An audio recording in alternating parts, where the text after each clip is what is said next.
किशनगढ़ नाम के गांव में रमेश अपने परिवार के साथ रहता था। उसके परिवार में उसकी पत्नी रीना और उसकी बेटी रिंकी थी। रमेश एक सेठ के पास काम करता था, जहां उसे ठीक ठाक पैसे मिल जाते थे, जिससे उसका गुजारा होता था।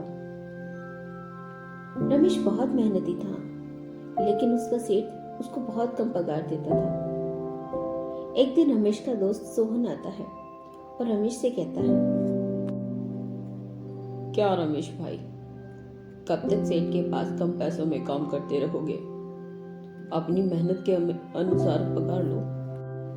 अरे भाई सोहन, सेठ के पास पगार कम मिलती है, गुजारा भी मुश्किल से होता है, लेकिन मैं और क्या ही कह सकता हूँ। मुझे तो कोई दूसरा काम भी नहीं आता। रमेश भाई, तुम सिर्फ हाँ बोलो, फिर मैं तुम्हारे लिए अपनी कंपनी में बात करता हूँ। लेकिन मुझे तो कोई और काम ही नहीं आता, तो क्या तुम्हारी कंपनी में मुझे नौकरी मिल सकती है? हाँ भाई, मैंने तुम्हारी बात कर भी ली है, बस तुम्हारी हाँ का इंतजार है। ठीक है सोहन भाई, मैं नौकरी कर लूंगा तुम्हारी कंपनी में। अब आगे तुम देख लो। रमेश भाई, समझो तुम्हारी नौकरी लग गई। मैं कंपनी में जाकर तुम्हारी बात पक्की कर लूंगा और फिर तुम मेरे साथ शहर चलना। फिर सोहन अपनी कंपनी के मालिक से रमेश के लिए बात करता है। सेठ जी, मैंने आपको मेरे दोस्त रमेश के बारे में बताया था ना, क्या उसकी नौकरी हमारी कंपनी में लग सकती है? देखो सोहन, वैसे तो हमारी कंपनी में कोई जगह खाली नहीं है, लेकिन तुम कहते हो तो ठीक है। और हाँ, ये बात याद रखना, हमारी कंपनी में सिर्फ मेहनती और ईमानदार लोग ही टिक पाते हैं। सेठ जी, मुझे पता है, और मेरा दोस्त बहुत मेहनती और ईमानदार है। उसको काम में समझा दूंगा, अब चिंता ना करें। ठीक है सोहन, अपने दोस्त को अगली बार साथ ले आना। कुछ दिनों बाद सोहन गांव आता है और रमेश को बताता है, रमेश भाई, मैंने तुम्हारी नौकरी की बात पक्की कर ली है। सेठ जी ने तुम्हें नौकरी पर रख लिया है और पगार भी अच्छी मिलेगी।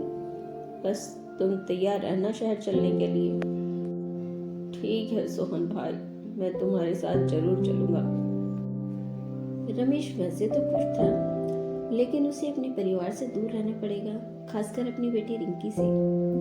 इसलिए वो थोड़ा परेशान था। रमेश अपने घर पे सारी बात बताता है। रीना, मेरी नौकरी शहर की एक कंपनी में लग गई है। इसमें सोहन ने मेरी बड़ी मदद की है, लेकिन अब मुझे शहर में रहना पड़ेगा। ये तो अच्छी बात है, लेकिन यहाँ पर हम कैसे रहेंगे? मैं बीच बीच में घर आऊंगा, तुम चिंता मत करो। ये सब बातें रिंकी सुन रही होती है और वो उदास हो जाती है।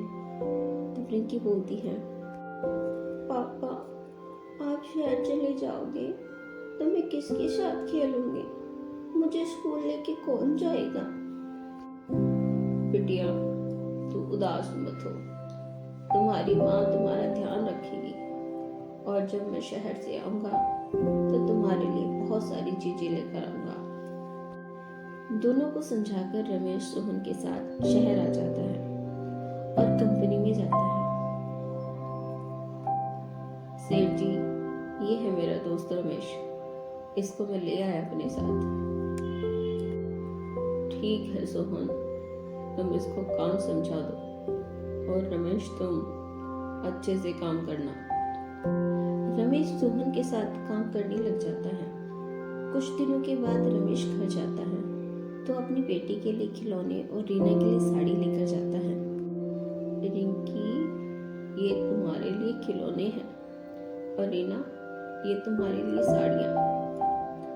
दोनों खुश होते हैं और कुछ ही दिनों के बाद रमेश फिर से शहर चला जाता है, लेकिन अब की बार काम ज्यादा होने के कारण 2-3 महीनों से घर नहीं जा पाता। हे भगवान, इस बार काफी समय हो गया घर नहीं जा पाया हूँ। रीना और रिंकी परेशान हो रहे होंगे। क्या करूँ, इस बार काम भी तो ज्यादा है। उधर रीना और रिंकी परेशान हो रहे होते हैं। बेटी चल तैयार हो जा, स्कूल भी जाना है, मैं तुझे छोड़कर आऊंगी। मुझे स्कूल नहीं जाना, मुझे पापा से मिलना है, उनकी बहुत याद आ रही है। कितना टाइम हो गया, पापा आए ही नहीं है। बेटी उनको कोई काम आ गया होगा, इसीलिए नहीं आ पाए होंगे। आज मैं सोहन भैया के घर पता करके आऊंगी, क्या बात है। रीना रिंकी को स्कूल छोड़कर आती है। रीना सोहन के घर जाती है और सोहन की पत्नी से पूछती है, पता नहीं इस बार क्यों नहीं आए, मैंने चिट्ठी लिख दी है, जल्दी ही जवाब आ जाएगा। रिंकी स्कूल से घर आ रही होती है तो वो देखती है कि उसके सभी दोस्त अपने पापा के साथ घर जा रही होती हैं। उसको अपने पापा की बहुत याद आती है और वो पेड़ के नीचे बैठकर रोने लग जाती है। तभी उसको एक आवाज सुनाई देती है, रिंकी क्या हुआ, क्यों रो रही है। वो अपने सामने देखती है तो एक सुंदर सी परी उसके सामने खड़ी होती है। आप कौन है। मैं एक परी हूँ और जरूरतमंदों की मदद करती हूँ। तुम्हें रोता देखकर मैं खुद को रोक नहीं पाई और तुम्हारी मदद करने चली आई। अब बताओ तुम क्यों रो रही हो। रिंकी परी को सारी बात बताती है। परी रिंकी की मासूमियत देखकर खुश होती है और उसको एक चाबी देती है। ये लो रिंकी, ये चाबी जादुई है, तुम इससे जो भी चीज मांगोगी वो तुम्हें ही देगी।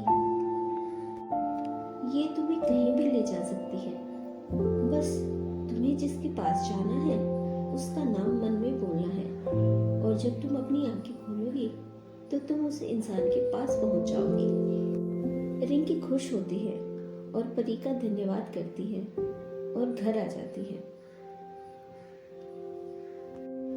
रिंकी अपनी मम्मी को सारी बात बताती है और वो चाबी हाथ में लेकर बोलती है, ए जादुई चाबी, मुझे मेरे पापा के पास ले चल। और जब रिंकी आंखें खोलती है तो वो अपने पापा के पास होती है और बहुत खुश होती है। रिंकी तुम यहाँ कैसे आई बेटी। पापा मुझे ये जादुई चाबी एक परी ने दी है, इससे मैं कुछ भी मांग सकती हूँ और ये मुझे कहीं भी ले जा सकती है। रमेश और रिंकी एक दूसरे से मिलकर बहुत खुश होते हैं और रिंकी को बोलते हैं, रिंकी मैं ज्यादा काम होने के कारण नहीं आ पाया, मुझे माफ कर दो बेटी।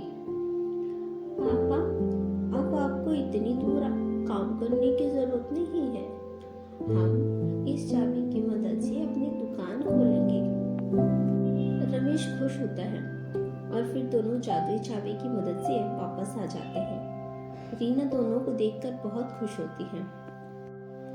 रमेश रीना को सारी बात बताता है और जादुई चाबी की मदद से एक दुकान खोलता है। अब रमेश की दुकान से अच्छी कमाई होती है। रिंकी अपने पापा को अपने पास देखकर बहुत खुश होती है और जादुई चाबी और परी का मन ही मन धन्यवाद करती है।